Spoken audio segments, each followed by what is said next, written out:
there we go. Okay, just to note that the entire Department of Defense is thinking and praying for the family of Colin Powell, his loved ones, his friends and colleagues. I'm sure you all got a chance to see the terrific memorial service at the National Cathedral, and again, we hold in great esteem and with great respect his long service in the United States Army, and of course as Chairman of the Joint Chiefs. And again, our thoughts and prayers are with the family as they continue to grieve his loss. Schedule-wise, a note that on next Tuesday, Wednesday, and Thursday, a once-in-a-lifetime event will be taking place at Arlington National Cemetery as part of the centennial commemoration of the Tomb of the Unknown Soldier. On Tuesday and Wednesday, the American public will be able to walk in the same footsteps as the tomb guards and lay a flower at the unknown soldier. This event is free and open to the public. Thursday, a joint service honor procession will march through the cemetery, and that will evoke the memory of the unknown soldier funeral procession. Concurrently, a joint service aerial review of 17 aircraft will fly over the tomb that day. It was, again, once-in-a-lifetime event here celebrating a century of the Tomb of the Unknown, and we obviously encourage y'all to cover that, and we certainly encourage the American people to, if they can and desire to take part in it. With that, we'll take questions. I think we have Lita on the phone. Hi, John. Yes, thanks. Two things. One, do you know if there's been any requests from the Iraqis for assistance in defending the Green Zone or any additional security at the embassy in light of the violence, the increased violence today? And then my second question, do you want to take that and then, or do you want me to say what my second question is? And I know of no such requests, no. Okay. And then second question, if I'm not mistaken, I think the civilian Defense Department civilians have until Monday to seek exemptions for the vaccine, but you've been saying that additional guidance needs to go out. Is there going to be an extension of the November 22nd date, or is that going to be, is the additional guidance going to come out with enough time for civilians to get their exemptions in order? There's no plans to extend the deadline, which is the 22nd of November for civilians. And let me get back to you, take the question about whether or not there's going to be any change to the exemption deadline. That's I don't know the answer to that, but I'll check. Okay, I guess we took care of Lita. Oren? John, I was just wondering if there's anything you could say about Russian forces around Ukraine, and if you've seen anything in the last 24, 48, 72 hours that would lead you to believe there's a change in their position or posture or intent. What I would say is we continue to watch and monitor unusual Russian military activity near Ukraine, and we also continue to consult with allies and partners on the issue. I obviously can't speak to Russian intentions, and I'm not going to get into an intelligence assessment of exactly what we're seeing, but again, we continue to monitor this closely, and as we've said before, any escalatory or aggressive actions by Russia would be of great concern to the United States. Would you be able to compare in any way now to spring or the April-May timeframe? Yeah, I'm going to steer away from comparisons right now. Again, we continue to watch this these movements closely. And you've heard the chairman speak to this just recently. I mean, obviously we're concerned by it, but I think I'm going to refrain right now from making comparative analysis from the podium. Yeah. David. What is unusual about the Russian military activity? I think without getting into too great a detail right now, I think it's really a matter of scale. It's a matter of the size of the units that we're seeing. Jenny. Thank you, John. China and North Korea. As you know, the Department of Defense recently released the report that China would have 1,000 nuclear warheads by 2030. And it was reported that North Korea is preparing for nuclear and SLBM test soon. Do you think the United States should have an arms control dialogue with nuclear weapons countries like China and North Korea? I think that's really a policy decision, Janie, that's better made by the Commander-in-Chief and by the National Security Council, not by the Pentagon. What we're focused on is being able to address the threats and challenges in the region. And as you've heard the Secretary say on multiple occasions, our number one pacing challenge is the People's Republic of China. Obviously, we are also concerned with security and stability on the Korean Peninsula, and that is why, one of his first trips as Secretary was to Seoul to reaffirm our strong commitment to that alliance. But as for, arms control policy, that's really in the realm of the White House and the Commander-in-Chief, and I think I'd leave it there. Because yesterday at the State Department briefing, a spokesperson said the intention was to have an arms control dialogue with China.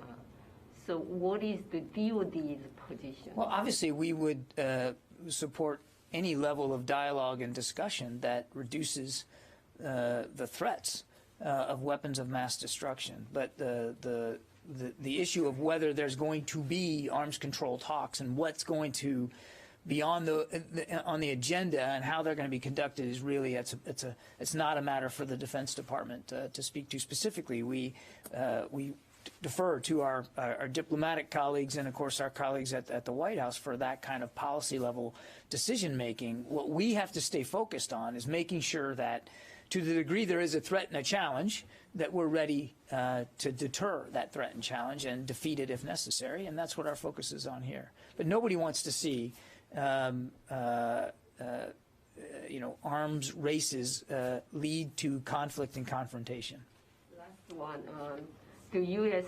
Strategic Commander and South Korea conducted recently their exercise name is Global Thunder 22 exercise. Do you have anything on this? What is the scale and the purpose and mobilization of the strategic weapons they're using? Yeah, I would refer you to Strategic Command to speak specifically to that exercise. I am aware of Global Thunder. It was run by U.S. Strategic Command. I think they put a press release out about that lays out the details. I'd point you to that press release and certainly refer you to Stratcom to speak more specifically to it.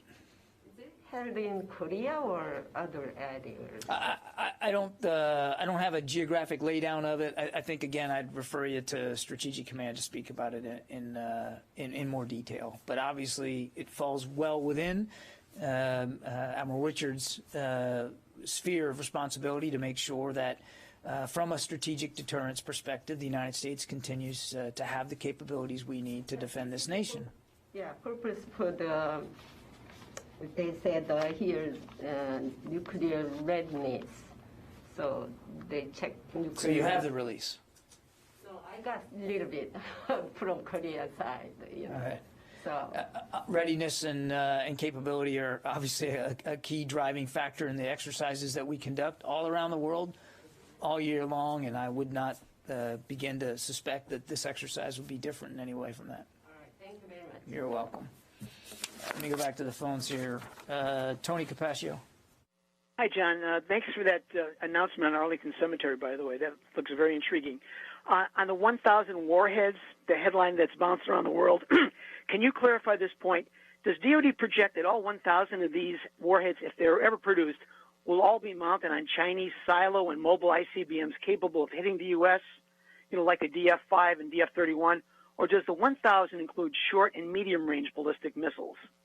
Tony, what I can tell you is that the estimate pertains to all missiles, to include medium-range, intermediate range, and intercontinental. Okay. Can you also give a sense for how DoD derived the number 1,000? Is it a guesstimate vetted by the intelligence community? You've seen some analysts are already opining that the number is hyped and inflated to justify more Pentagon spending on nuclear modernization. The China military power report is mandated by Congress every year, and its intent is to provide our best assessment and analysis over China military growth and development, their programs, their capabilities, their operational concepts. It's not meant to drive budget bottom lines or top lines. And as for the number, it's a DoD projection. And we, again, provide our best accurate assessment of the PRC's military and security developments. The information in the report is compiled through inputs and analysis from across the department's enterprise, and it's coordinated with other departments and agencies across the U.S. government. Okay, because last year the DoD was projecting it'd be 400 missiles by the end of the decade, and now we're saying by 1,000. So you got to wonder, was that an intelligence failure last year? It's look, Tony, this is an iterative process, and it's a yearly report, and our assessments and analysis are ongoing, literally, continually. So I wouldn't phrase this as anything other than, again, an iterative process of analyzing and assessing, and we cast a wide net when we do that. Every year the report, you know this, I mean, you've seen it, every year it changes because every year China's military capabilities change, and we have to stay up to speed with that. Yeah, Rio. Thank you, John. I want to follow up about the nuclear issue. China has argued that the U.S. should adopt the no first use policy.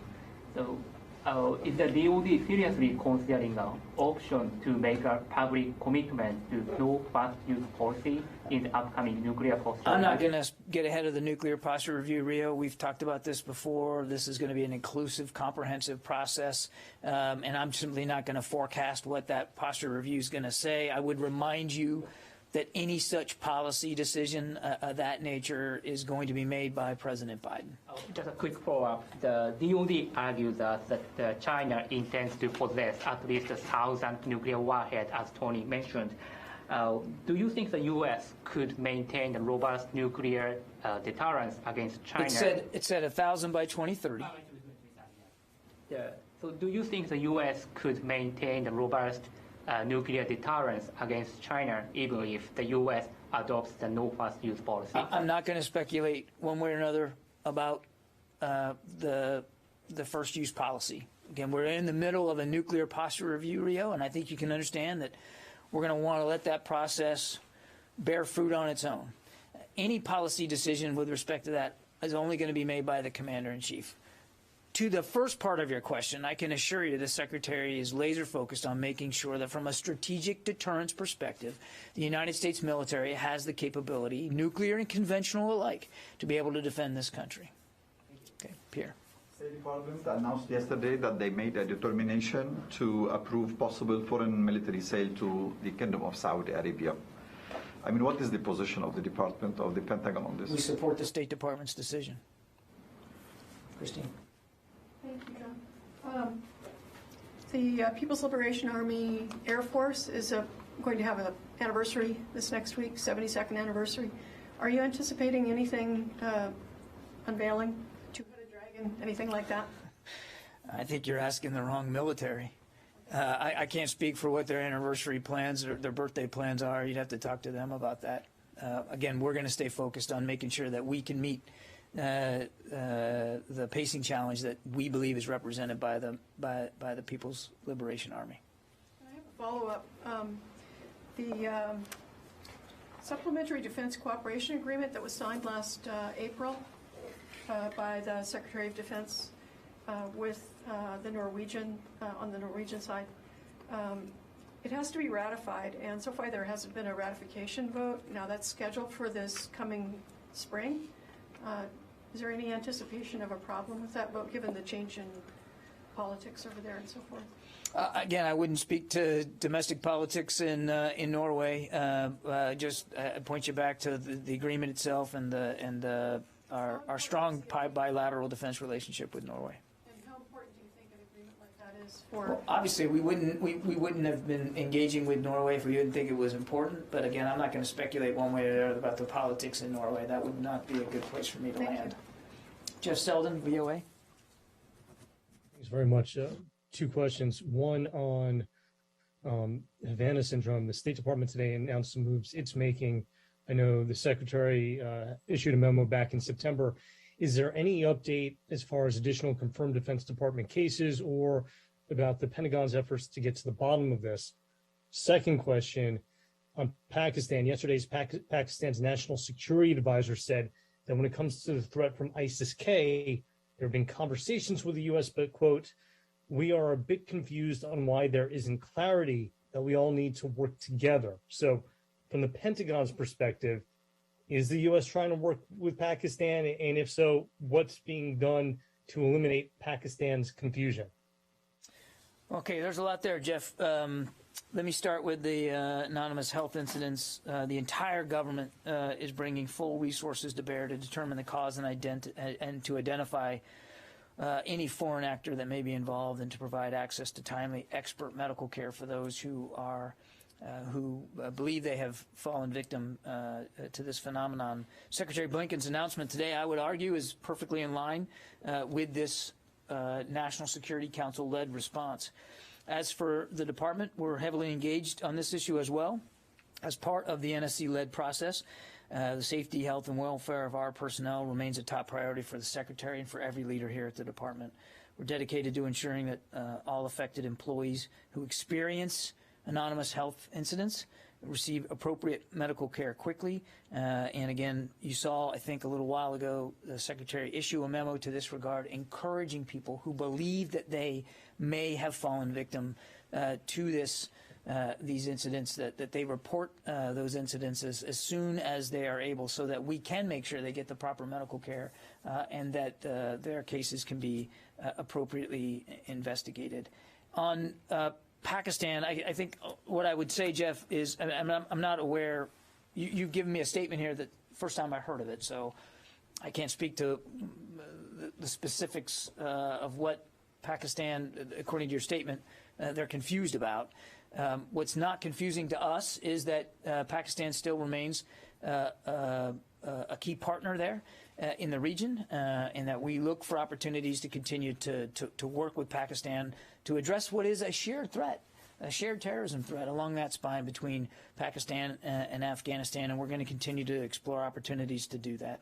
And I would remind, and it's important to remind, that Pakistan as well has fallen victim to active terrorist threat from that border region, and Pakistani citizens have been killed, Pakistani citizens have been wounded, so they have a real stake in this, and I think we both understand that. Yes, sir. Abraham. Thanks, John.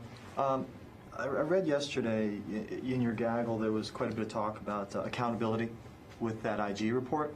Could you kind of break down sort of what's the process for when a report like this comes out, it goes out to the COCOM, so what could we expect for like how accountability may be assigned? Like, I really don't know that I can put it any better than General Saeed did the other day, Abraham. I'm not going to relitigate or try to rehash his findings. He laid it out for you at that press briefing far better than I can, and it would be inappropriate for me to do that anyway, given his independence. But as you heard him say the other day, the report and its findings have now been transmitted to U.S. Central Command and U.S. Special Operations Command, and the commanders at those two institutions will now have an opportunity to digest his findings and his recommendations and come back to the Secretary in a matter of a couple of weeks with whatever recommendations they have to implement those findings and recommendations by General Saeed. And the Secretary specifically invited them to come back to him with any additional actions they might deem appropriate. Now, as you heard General Saeed say, that doesn't mean that the door has been closed on accountability. Each of those commanders can take a look at the process breakdowns and can determine for themselves if, in fact, in addition to process improvements, there might need to be accountability at their level, and that would be up to them. It is, as the General said, it's now a commander-led focused effort. If you don't mind, I've got a couple quick clarifications. When you say a couple weeks, is that a hard deadline, like 2 weeks to report back? Yes, he gave the combatant commands until the middle of November. And then on the Ukraine comments that you made earlier, when President Zelensky was in town in August, there was quite a bit of talk about how Russian forces are pretty much haven't really reduced since April. And also they left fighters and helicopters near the border. Is there additional, are you noticing additional hardware, additional troop movements? Again, I'm really not going to get into an intelligence assessment here and an analysis from the podium. I've gone as far as I'm going to be able to go today. We continue to watch this closely and monitor it, and the movements are of concern. And again, we would urge Russia to be more clear about its intentions. I think I'll leave it there. Okay. Oh, we had one more. Go ahead. On the Connecticut, what guidance has the Navy given, or does it plan to give, up to sub-commanders about the circumstances around the collision? I'd refer you to the Navy for that. They have, I think you saw their release yesterday about the actions they took with respect to the 3 senior leaders aboard the USS Connecticut. As for what follow-on processes and procedures that they might implement, that's really for the Navy to speak to. Can I ask you about AUKUS? Last week, New Zealand's top diplomat in Australia said they were open to joining, but that they wouldn't participate in the development of nuclear technology. Is the department open to that kind of partial participation by a new member of AUKUS? I don't know of a position by the department on that proposal, and this is the first I've heard of that proposal, so I don't want to speculate right now. We're focused on right now, the first initiative of AUKUS is to help Australia develop a nuclear propelled submarine capability, and that's where our focus is on right now. And that will be led obviously by the Department of the Navy and Navy nuclear reactors specifically. Okay, have a great weekend, everybody. Thank you. Huh? You're welcome.